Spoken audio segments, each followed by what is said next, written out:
ایک دو جگہ انہوں نے بات کی ہے کہ اگر یہاں پہ لوگ جو ہیں وہ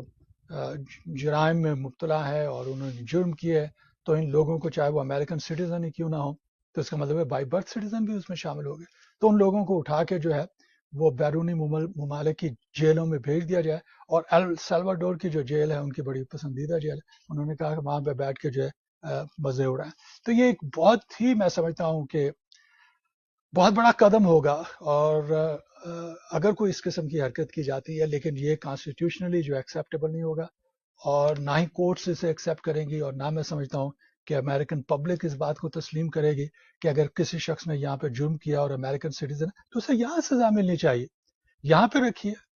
پوری دنیا میں یہ ہوتا ہے، ایسا نہیں ہے کہ کسی نے جو ہے، جس طرح سے ان کی ایک ایڈ نے کہا کہ ہینس کرائم، اگر کس نے کرائم کیا، so what is the definition of hence crime? Hence crime کیا تو اسے اس ملک میں رہنے کا حق ہی نہیں ہے، اسے جو ہے نکال باہر کیا جائے گا۔ ایک گزشتہ پروگرام میں نے بتایا تھا کہ کون سی ایسی صورتیں ہیں کہ جس میں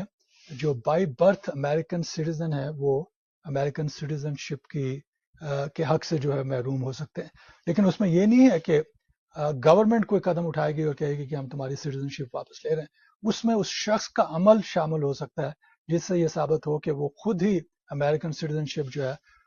اس کو ختم کرنا چاہ رہا تھا، اور ان اقدامات کو سامنے رکھتے ہوئے ہم نے اس کی سٹیزن شپ جو ہے وہ ختم کی ہے۔